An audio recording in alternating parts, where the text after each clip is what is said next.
and y'all are killing it. Jordan just accomplished a personal milestone, putting two of his live funded accounts, both $10,000 in profit, which means he made over $20,000 in June. That's insane. No, This it's community is going to be on absolute mega steroids come 2030. This community, y'all, we are turning into some absolute animals.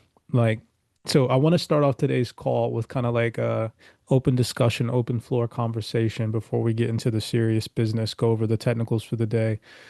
I'll take a look at all the trades that I caught today, break them down. I really want to focus on the last buy position. We'll talk about all of them, but nonetheless, and I just want to show you guys kind of where everybody else's mindset's at right now and just really dig deeper and get to know you all a bit better.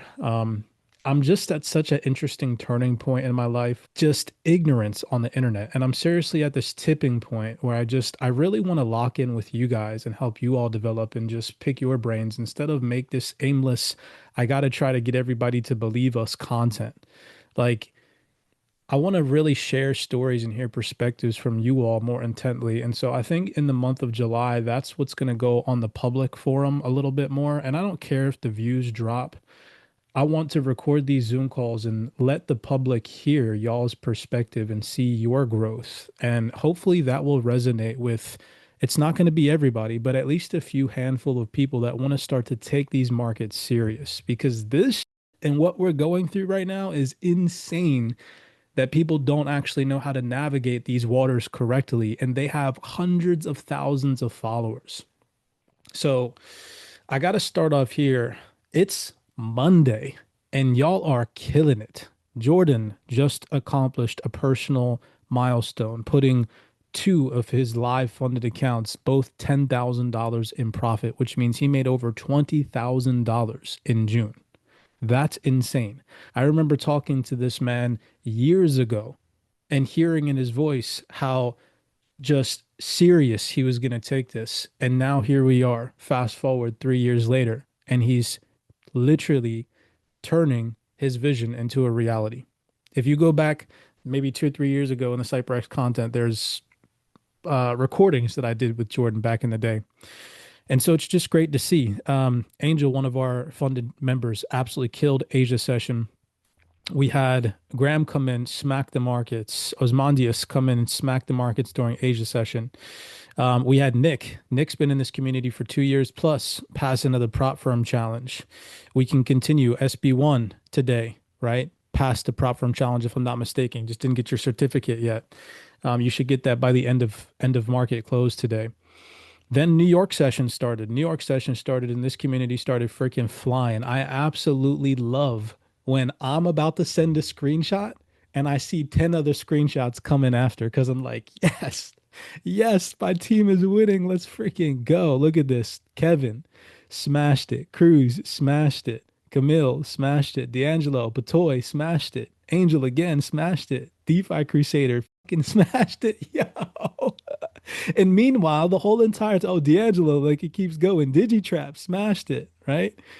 So this is crazy to me because on the outside looking in, this is what's happening. You know, I don't know. I'm not going to say this person's name, but he's got hundreds of thousands of followers.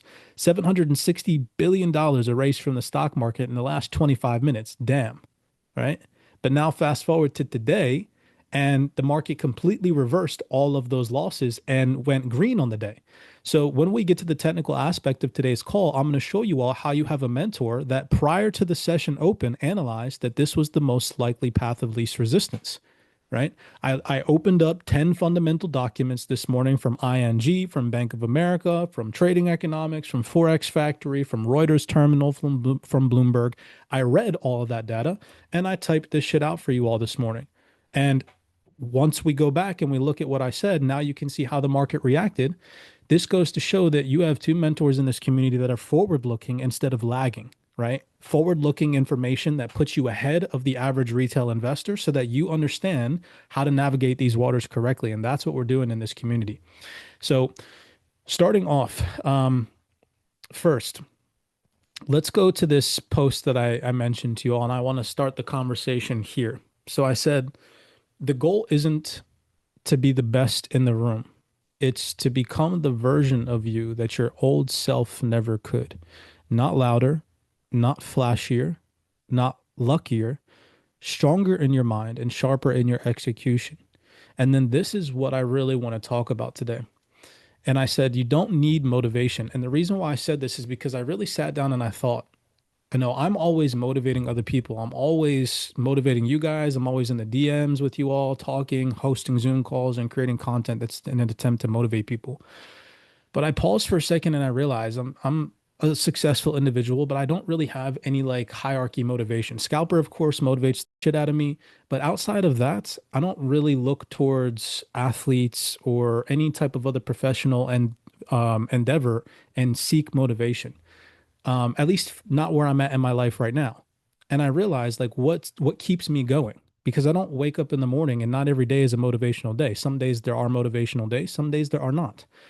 But on those days where motivation isn't there, and let's just be real, sometimes in life, you get a curveball thrown at you and it's really hard to be motivated, right? And if you guys agree, when we get to the conversation and I open the floor up, let me know. Like, I feel like not every day is a day where you're like, hey, fucking sun's up today, like some days it really sucks. So, what do you need to push past the days where motivation is slim to none defined? You need standards. You need standards that do not allow you to go backwards. So that's what I want to discuss about today. And I shared some standards, some of those standards that I feel like I've set for myself that have got me in my trading career to where I'm at. I said you need to outgrow your excuses. You need to outwork your doubts. The only competition is who you were yesterday. And so that's what I sent out this rising to you all. And I hope that that stirred the boat for some of you guys to kind of kick it into gear. And this was the response that I said back to that. Let me find it real fast. Where'd it go? All right. So the center part where I said, you don't need motivation, you need standards. I said motivation fades. Standards, however, I realized is what has remained because motivation will come and go. Mind you, some days are more motivational than others. Some weeks are more motivational others, some months, so on and so forth. Like Kev this month, probably having a really great motivational freaking month. Dude has, look at this, 3 losses for the month. 3 losses for the month. Insane. Monthly P&L $3,000. Kev, phenomenal job, brother. Pat yourself on the back. So I don't need motivation to follow my rules. Standards are what remain. My standards don't let me, and then I gave you guys a list. Chase trades because I missed a move. Today was a perfect example of that. I missed the sell position. I literally didn't take any of the sells today. Came back to the markets because I got up after I took the first 3 buy scalps of the morning. I was like, cool, I'm up a couple $100. Let me get up. I'm going to go make my breakfast real quick, come back, and I'll reanalyze. And I came back and I had sold half the sell off, but I realized that my risk to reward was kind of thrown off on the higher time frame. So I just chilled and I waited. And I waited until price came into another discount. Asia session lows we'll go over today. And I flip-flopped the bias and then bought. And that's where this one came from today. I don't chase trades because I missed a move. I wait patiently for proper execution. I don't risk more because I'm emotional, right? So how many times as an investor or a trader have you lost a trade, gotten egotistical and felt like you could make it back in the next one? So you risk more than the first trade and then it ends up going against you and you actually lose and blow an account or something like that. I've mastered that. I've set a standard for myself where if I lose a trade that was 2 contracts, then the next trade that I enter into the market is not a 3 contract trade. It's either a 2 contract or a 1 contract trade. I keep the risk the same or I minimize it. I don't increase it. Moving my stop loss out of hope, right? Because let's say, for example, you have an ego trade, you see it go into profit, you don't take any partials or move your stops in the break even, and the trade comes against you temporarily and starts fluctuating in your stop loss, and you have no rules set in place, right? So you start moving your stop loss because you think the trade is going to go back in your favor, and then it just results in more drawdown, more drawdown, more drawdown, right? So you're hoping that the trade is going to go back in your favor. It's a standard that I've set in place for myself. I don't do that anymore. Trade without a clear plan. Okay. So guessing, just hoping for price to reverse from a specific level without any confluences or volume that comes in from that level or some type of reason why to execute a position. Skip journaling after a loss, getting so pissed off where you just think that forgetting about the day is the best outcome instead of writing down why you lost, figuring out what that is, getting to the root of it, and then improving on whatever it is that created that loss for you in the market that day. Having the discipline to, no matter what happens in the market, journal about it in some form or fashion for that day, whether it was a loss or a win. Blaming the market instead of taking responsibility. That's probably one of the biggest ones, one of the biggest hurdles, blaming the market conditions for the lack of their portfolio performance. And seeing you guys really take the initiative. So when I get to these questions, I want to throw at you all to engage with you guys today. I want to really learn more about how you were able to have the mindset shift that allowed you to incorporate this, right? So many people from the outside will say, "Oh, market manipulation," right? Trump's tweets, whatever it is, they just blame these external conditions instead of taking responsibility for their actions and their decisions in the market and their risk approach, their strategy, right? How many times they're active, how many times they're inactive, all these things that we have control over. And instead they choose to blame the markets. I don't compare my journey to someone else's. When Scalper makes $300,000 in a week and I'm only making $20,000 a week, I'm not like, damn, I'm not good enough. Quit after one bad week. That's probably the biggest thing in my journey looking back in regards to I don't need motivation to follow my rules. My standards will not allow me, right, to quit after one bad week because I've had them. Some of you guys who have been in this community for going on 2 years plus now remember live when I lost $500,000. And I refer back to that so frequently because it was literally one of the biggest financial things that has ever happened to me in my career this far, where in literally a matter of hours, 6 months, 7 months worth of hard work was erased in a single stupid mistake.